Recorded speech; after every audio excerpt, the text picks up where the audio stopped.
समय वर्तमान समय में जो भी राजनीतिक संगठन है उसमें लोकतंत्र नहीं है, जातिवाद है, वंशवाद है, परिवारवाद है, धर्मवाद है, क्षेत्रवाद है। हमारा देश लोकतांत्रिक है। मुद्दे की बात है तो उसमें है क्या कि न शिक्षा है, न रोजगार है, न सुरक्षा है, न कहीं व्यवस्था रह गई है। जहाँ देखिए वहाँ अपना अपना राग अलाप रहे हैं।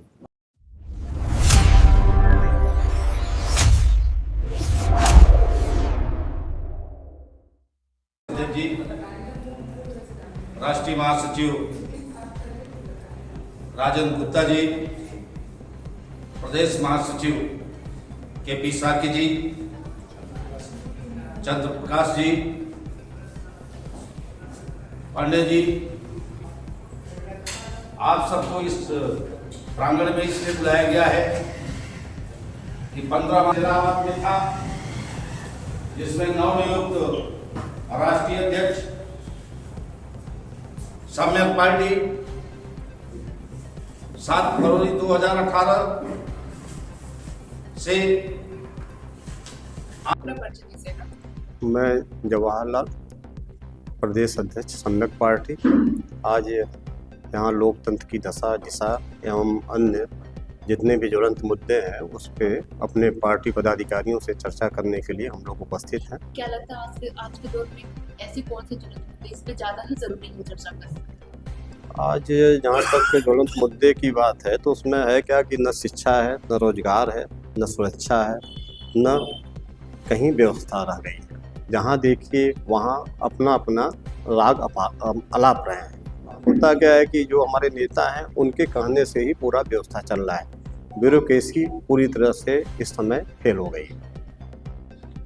अब उसका उदाहरण जैसे देखा जाए तो अगर आप चले जाएं किसी थाने में, कोई भी के साथ जब कोई कांड होता है या कोई अपराध घटता है या कोई विषम परिस्थितियाँ आती हैं तो पुलिस सुनने के तैयार नहीं। अस्पताल में जाएंगे तो पता चलेगा कि वहाँ डॉक्टर नहीं है, कभी दवा नहीं है, कभी सही इलाज नहीं है। फिर उन्हीं के बगल में आप देखेंगे अस्पतालों के तो प्राइवेट तमाम नर्सिंग होम खुल जा रहे हैं, डॉक्टर भी बैठे हुए हैं और प्लस दवा खाने भी खुले हुए हैं। और दवा खाने वहाँ 24 घंटे चलते हैं, जबकि सरकारी अस्पताल के दवा काउंटर पे अगर जाएंगे तो शायद हो सकता है रात में दवा आपको न मिले, लेकिन सामने जो दुकानें हैं उन पे 24 घंटे दवा आपको मिलती रहेगी। उससे स्पष्ट है कि और फिर जहाँ तक शिक्षा की बात है, शिक्षा में चले जाएँ तो कहीं हमारे पढ़े लिखे लड़के बच्चे इतने योग्य है, कोई PhD है, कोई नेट क्वालिफाई है, कोई टॉप किया हुआ है, कोई बहुत विधा बना रखा है, लेकिन उसको क्या कर रहा है, उसको कोई रोजगार ही नहीं मिल रहा है। आप यहाँ देखेंगे, आप ये एनालिसिस कर लें, हजारों की संख्या में, हो सकता है लाखों की संख्या में टीचरों की वैकेंसी खाली है। फिर पता चला आप समय बीतता जाता है, वैकेंसी कराते नहीं और लड़के बेरोजगार बैठे रहते हैं। तो इस प्रकार जो है, अगर इसी तरह फिर जाएंगे, अगर जहाँ तक हिस्सेदारी की बात आती है, हिस्सेदारी में देखिए क्या होता है, जो कलेक्शन हो रहा है जो भी टैक्स का है, तो टैक्स का भी समान बंटवारा हो, फिर हम सबको उस टैक्स कलेक्शन के माध्यम से समान सुविधा उपलब्ध कराएं सबको। किसानों के बीच में जाएं, उनका दुख दर्द सहें। आप देखेंगे कि उनका दुख दर्द न सह करके पता चला कि मन की बात कहीं चल रही है, कहीं फलाने एक्सपायर हो गए तो वहाँ फोटो खिंचवा करके डाल दे रहे हैं, कभी फलाने दुकान का उद्घाटन करें तो उनका फोटो डाल दे रहे हैं। कम से कम हमारे गरीबों के बीच में जाएँ, कम से कम नहरों की व्यवस्था देखें, स्कूलों की व्यवस्था देखें, मास्टर है कि नहीं, वहाँ पे कुर्सी मेज है कि नहीं।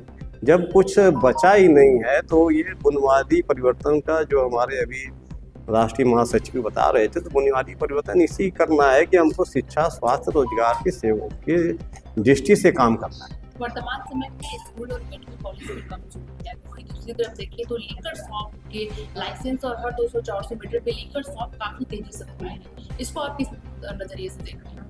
उसका नज़रिया एक ही है कि देखा जाए, जहाँ तक कि लीकर ही नहीं, शराब ही नहीं, उसमें जितने भी नशा मादक पदार्थ हैं, कभी कभी निकलता है कि इतने पकड़े गए, इतने जो है अधिकारी ने जो है करोड़ों अरबों रुपए घूस कमा लिए। अभी कानपुर का भी देखा।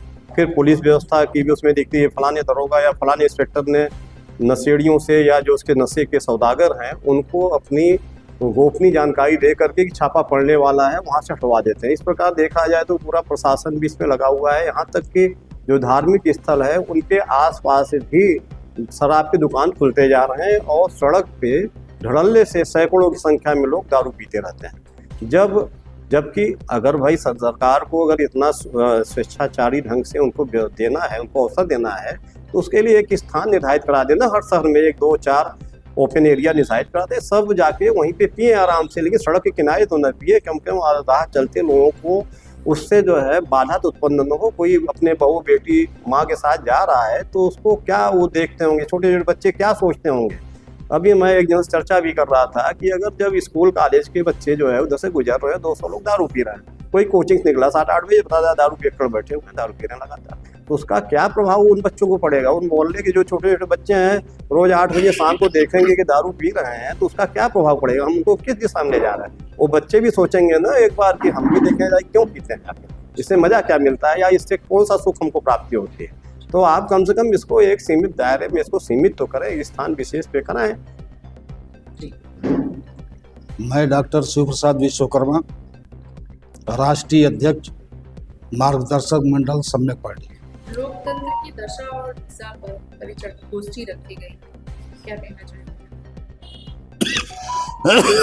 ये देश लोकतांत्रिक, तो इस देश में संगठन भी लोकतांत्रिक होना चाहिए।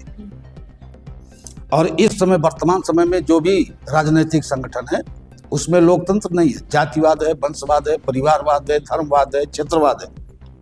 हमारा देश लोकतांत्रिक है, तो लोकतांत्रिक संगठन हो और निचले पायदान से लेकर के उच्च वर्ग तक के लोग बारी बारी से मुखिया बने और इस देश की दशा और दिशा को सुधारने का काम करें। कहाँ से लोग इस गोष्ठी में सम्मिलित हुए, कितने लोग?